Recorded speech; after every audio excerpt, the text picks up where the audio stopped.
Sebuah sandiwara radio serial yang dipentaskan oleh mahasiswi Universitas Negeri Medan, Prodi Pendidikan Bahasa dan Sastra Indonesia, mempersembahkan Ular Ndaung. Ular Ndaung adalah seekor ular raksasa yang tinggal di sebuah puncak gunung di daerah Bengkulu. Ular Ndaung itu terkenal buas dan ganas yang akan memangsa siapa saja yang mendekati puncak gunung tersebut. Suatu ketika, seorang gadis cantik memberanikan diri mendekati puncak gunung karena ingin mencari bara gaib untuk mengobati ibunya yang sedang sakit keras. Bagaimana nasib gadis cantik itu selanjutnya? Simak ceritanya dalam kisah Ular Ndaung berikut ini.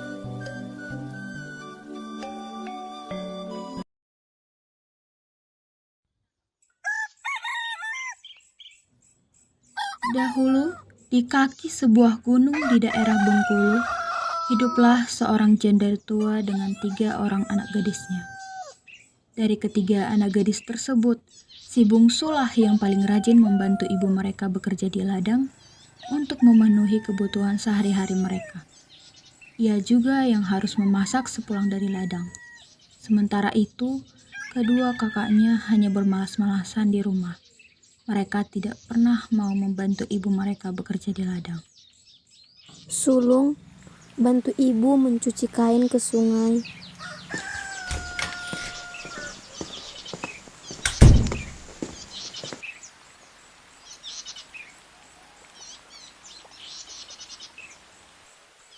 Adikmu lagi memasak, lagian dia sudah kelelahan mengerjakan semua pekerjaan ini.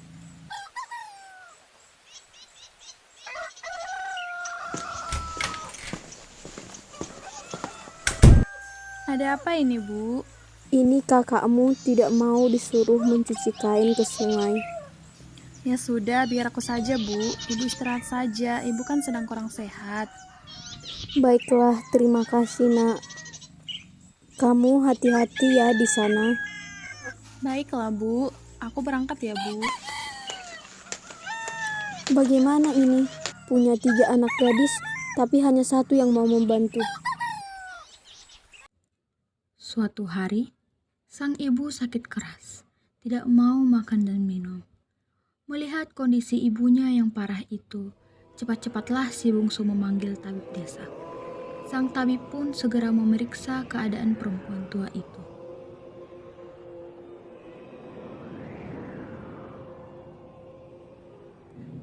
Maaf anak-anakku, sakit yang diderita ibu kalian sudah sangat parah. Apakah ibu kami masih dapat disembuhkan, Tuan Tabib? Iya bungsu, ibu kalian masih bisa sembuh bila diberi obat khusus. Obat khusus apa itu, Tuan Tabib? Barangkali kami bisa menemukannya. Ibu kalian hanya bisa disembuhkan dengan ramuan beberapa daun hutan yang dimasak dengan bara gaib. Tapi maaf, saya tidak dapat membantu kalian untuk mendapatkan bara gaib itu.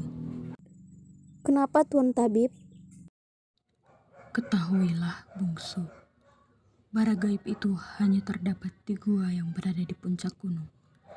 Namun, gua itu dijaga oleh seekor ular raksasa yang menyeramkan bernama Ular Ndaung. Ular itu amat ganas dan buas. Ia akan memangsa setiap orang yang mendekati gua itu. Ih, sungguh mengerikan. Aku tidak mau naik ke puncak gunung itu. Aku pun tidak berani ke sana. Aku tidak mau mati muda. Berbeda dengan kedua kakaknya, si bungsu justru bertekad ingin ke puncak gunung itu. Walaupun ada rasa takut di dalam dirinya, ia akan melakukan itu demi mendapatkan bara api gaib agar ibunya dapat segera sembuh. Baiklah kakak-kakakku, jika kalian tidak mau ikut, biarkan saya sendiri yang pergi. Ibu, aku akan pergi untuk mengambil obat ibu. Bertahanlah sampai aku mendapatkannya ya, Bu.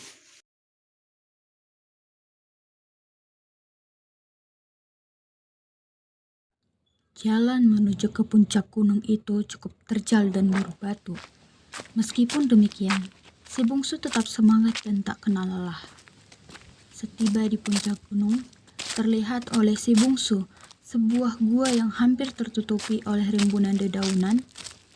Hati gadis itu pun mulai diselimuti rasa takut karena suasana di sekitarnya sepi dan mencekam.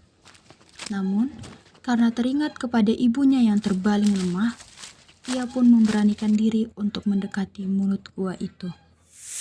Hah, suara apa itu? Apakah suara ular rendaung?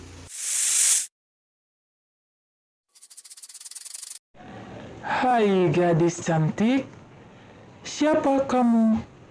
Dan mengapa kamu kemari? Maaf Tuan Ular Rendaung, kalau kedatangan saya mengganggu ketenangan Tuan. Saya si bungsu hendak mencari bara gaib untuk mengobati ibu saya yang sedang sakit keras. Aku akan memberikanmu bara gaib itu, tapi dengan satu syarat. Kamu harus mau menikah denganku. Baiklah Tuan Ular Rendaung, saya bersedia menikah dengan Tuan setelah ibu saya sehat kembali. Bawalah bara gaib ini. Semoga penyakit ibumu cepat sembuh. Terima kasih Tuan Ular Rendaung. Baiklah, saya pamit untuk pulang.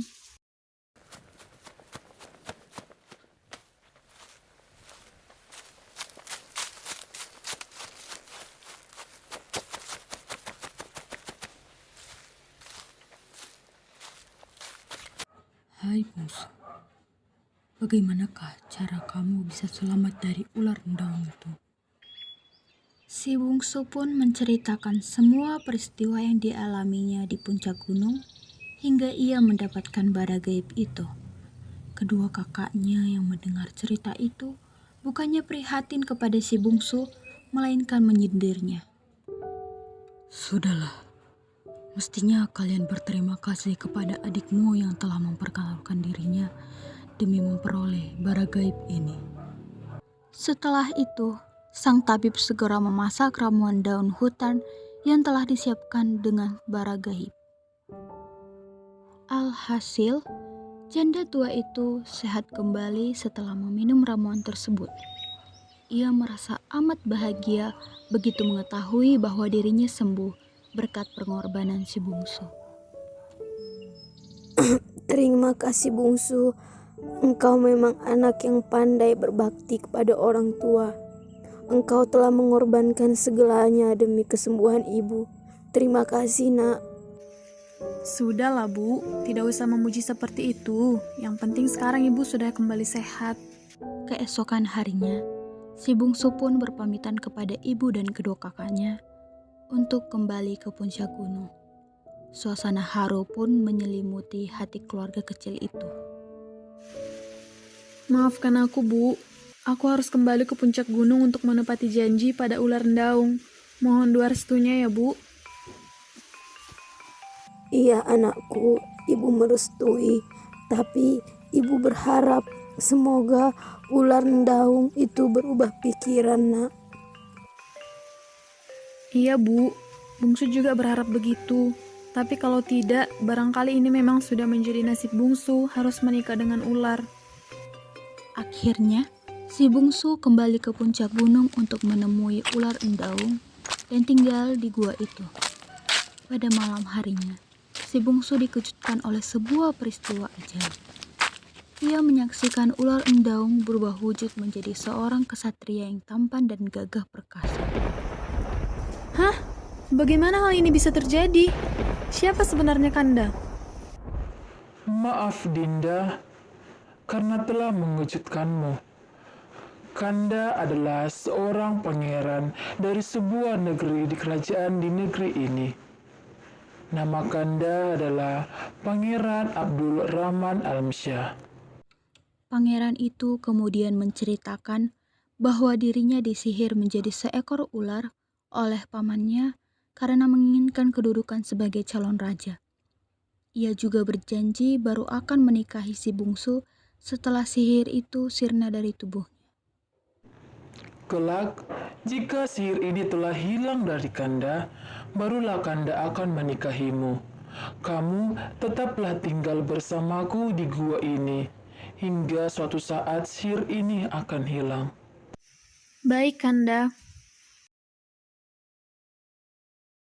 Ibu khawatir dengan si bungsu. Hai anakku, marilah kita pergi ke puncak gunung untuk melihat keadaan adikmu. Ibu sangat khawatir terhadap dia. Mereka pun kemudian naik ke puncak gunung dan tiba di sana saat hari sudah gelap. Namun, alangkah terkejutnya mereka saat melihat Apa? Ternyata ular itu adalah seorang pangeran. Hah? Tidak mungkin. Ini tidak mungkin. mengetahui hal tersebut, maka timbullah perasaan iri hati pada diri kedua kakak si bungsu. Mereka pun berniat jahat untuk memfitnah adiknya itu dengan cara membakar kulit ular endaung. Dengan begitu, mereka pikir pangeran akan murka kepada si bungsu dan mengusirnya. Saat si bungsu dan pangeran itu terlelap, kedua kakak si bungsu segera menjalankan niat jahat mereka. Keduanya diam-diam mencuri kulit ular endaung lalu membakarnya. Setelah itu, abu bekas pembakaran itu mereka letakkan di samping si bungsu yang sedang tertidur.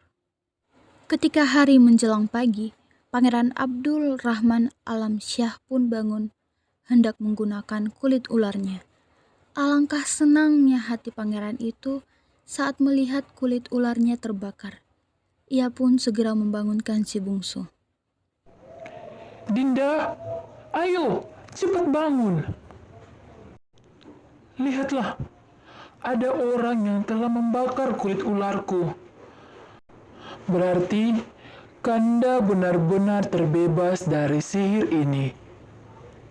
Jika ada orang yang membakar kulit ularku secara sukarela, maka sihir yang melekat pada diri Kanda akan sirna. Si bungsu pun segera menyampaikan berita gembira itu kepada ibu dan kedua kakaknya. Mendengar kabar tersebut, kedua kakaknya merasa amat menyesal dan mengakui bahwa merekalah yang melakukan pembakaran kulit ular itu.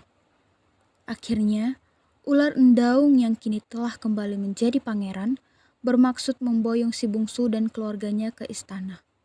Namun, kedua kakaknya menolak ikut serta karena merasa malu dengan perbuatan mereka. Setiba di istana, Pangeran Abdul Rahman Alamsyah segera mengusir pamannya dari singgasana. Setelah dinobatkan menjadi raja, ia pun menikahi si bungsu dengan pesta yang amat meriah. Mereka pun hidup berbahagia.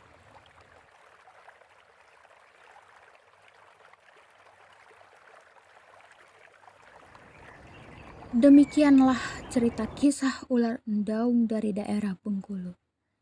Sedikitnya ada 3 pesan moral yang dapat dipetik dari cerita di atas, yaitu keutamaan, sifat rajin dan berbakti kepada kedua orang tua, seperti halnya si bungsu, serta akibat buruk dari sifat iri hati, seperti halnya kedua kakak si bungsu.